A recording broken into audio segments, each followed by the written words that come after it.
Dear students, today we are going to discuss one of the important elective subject, 8th semester elective subject in mechanical engineering students, it is production planning and control, PPC. So in that unit 2 we are going to discuss now. In the unit 2 we are going to discuss the synthetic data and predetermined motion time standard. These two topics we are going to discuss in this video, presented by Dr. M. Raja Muthamil, Faculty in Mechanical Engineering, Government College of Engineering, Srirangam, Trichy. First is synthetic data. That is synthesized from standard data. Okay. So what is the synthetic data?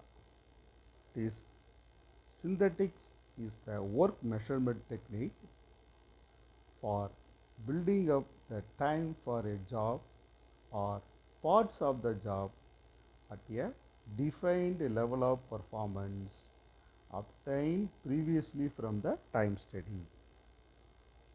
Okay. So this is obtained from the previously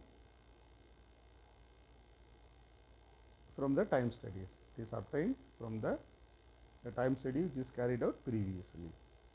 Okay. So here synthetic data is the data. It is derived from the analysis of the work measurement data in the form of tables and formulas.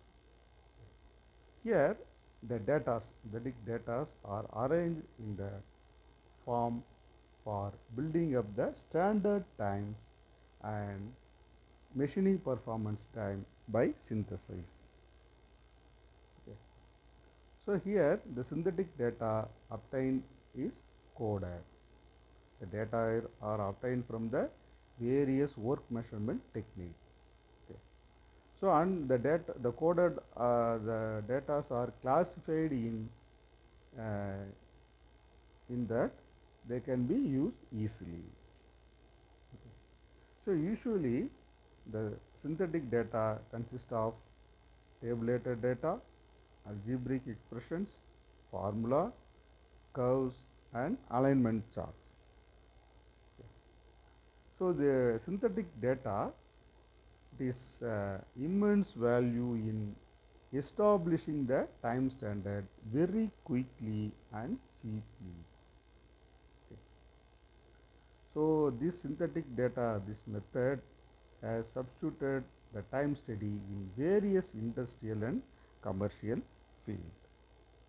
Okay. So next slide we are going to discuss what are the procedure. So what are the steps involved in synthetic data? So it has 6 steps. Okay. So first step is collect. It is collect all the details about the job. That is the first step.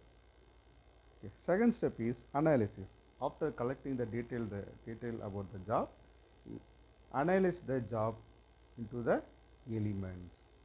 So for that the jobs to be constituent in the elements. Okay. So third step is select the appropriate basic time from the synthetic data covering contingent factors. So third step is select the appropriate time. Okay. So next fourth step is select and apply the synthetic data covering the contingent factors. Then fifth step is detailed element analysis for the job method conditions. So detailed element analysis to be carried out. So after analyze the element, the total the basic time, rating and allowance to compute the standard time for the job. So what are the advantages of synthetic data? Okay.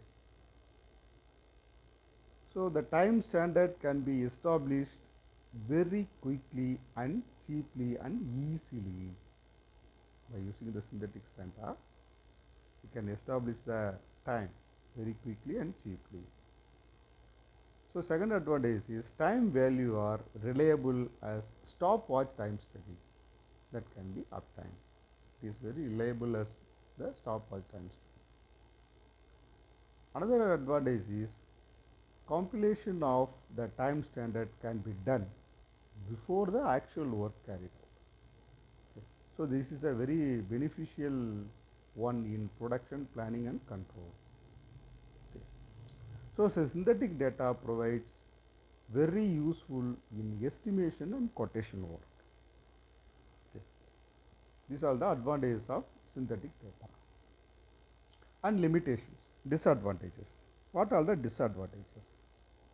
Here the interpolations is done between the element time values, so that may lead to inaccuracy. Okay. So the inaccuracy also result in the case of job conditions. So that is for the catalog element and the element to be timed are not same.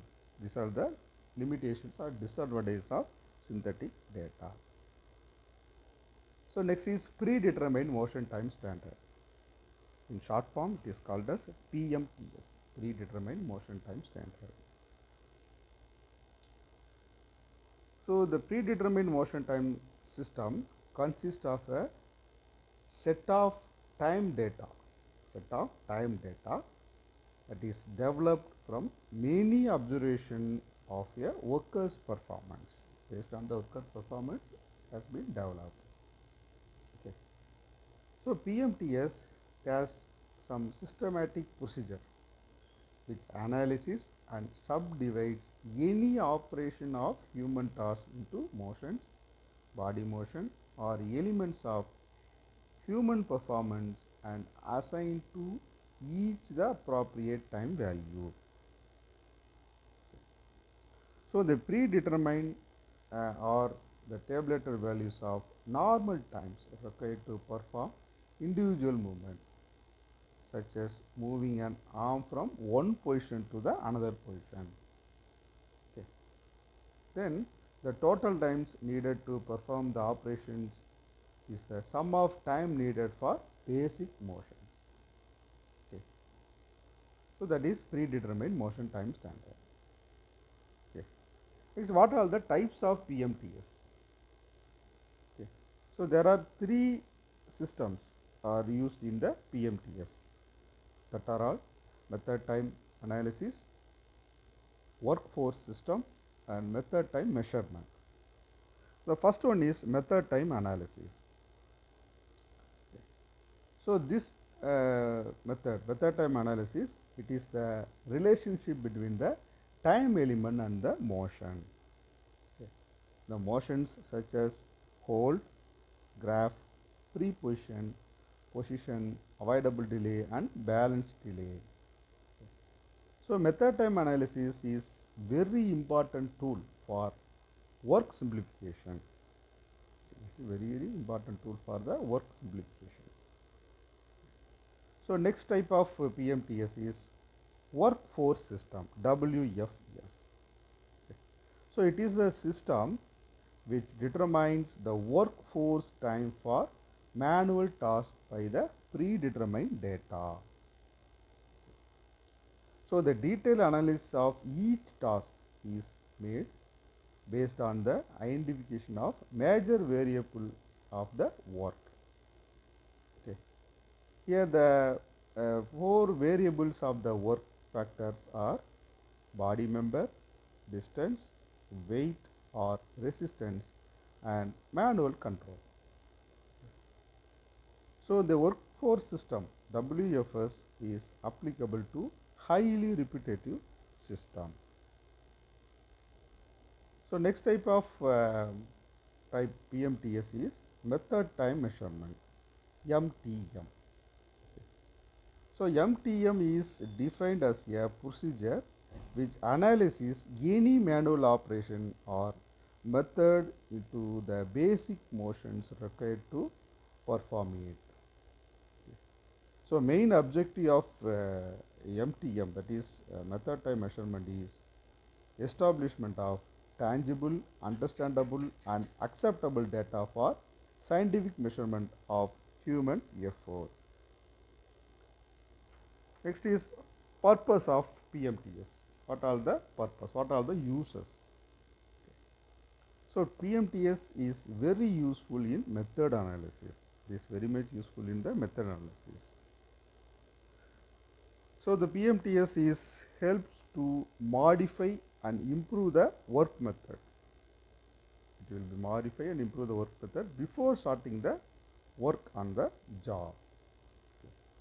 So the PMTS sets the time standard for different job. It sets the time standard for the different jobs. Okay. So next purpose is the PMTS is assist in constructing time formula. Is very much useful to construct the time formula. Okay. So it provides, that is PMTS provides a basis for wages plan and labor cost estimation. That is an important purpose. So the PMTS aids the pre-balancing of the manufacturing lines. Okay.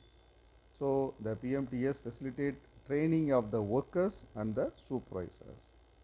So that's why we are using the industries are using PMTS method, predetermined motion time standard method. So advantages of PMTS. What are the advantages involved? So using this, what are the advantages? So the PMTS eliminate inaccuracies when compared with the stopwatch time study. Okay. It is superior to stop time study when applied to short cycle, highly repetitive operations. So the PMTS data are more reliable and accurate as compared to the stopwatch time study data. The time and cost associated with finding the standard time for a job considerably reduced. These are all the advantages of PMTS. Limitations or disadvantages. Okay. The PMTS it can deal only with the manual motion of the operation. It deals with only the manual motion of an operation. Okay. In all categories of motions have been considered. In all categories of motion have been considered while collecting the PMTS data. So all motions have been considered. So these are the limitation of PMTS. Okay. Thank you.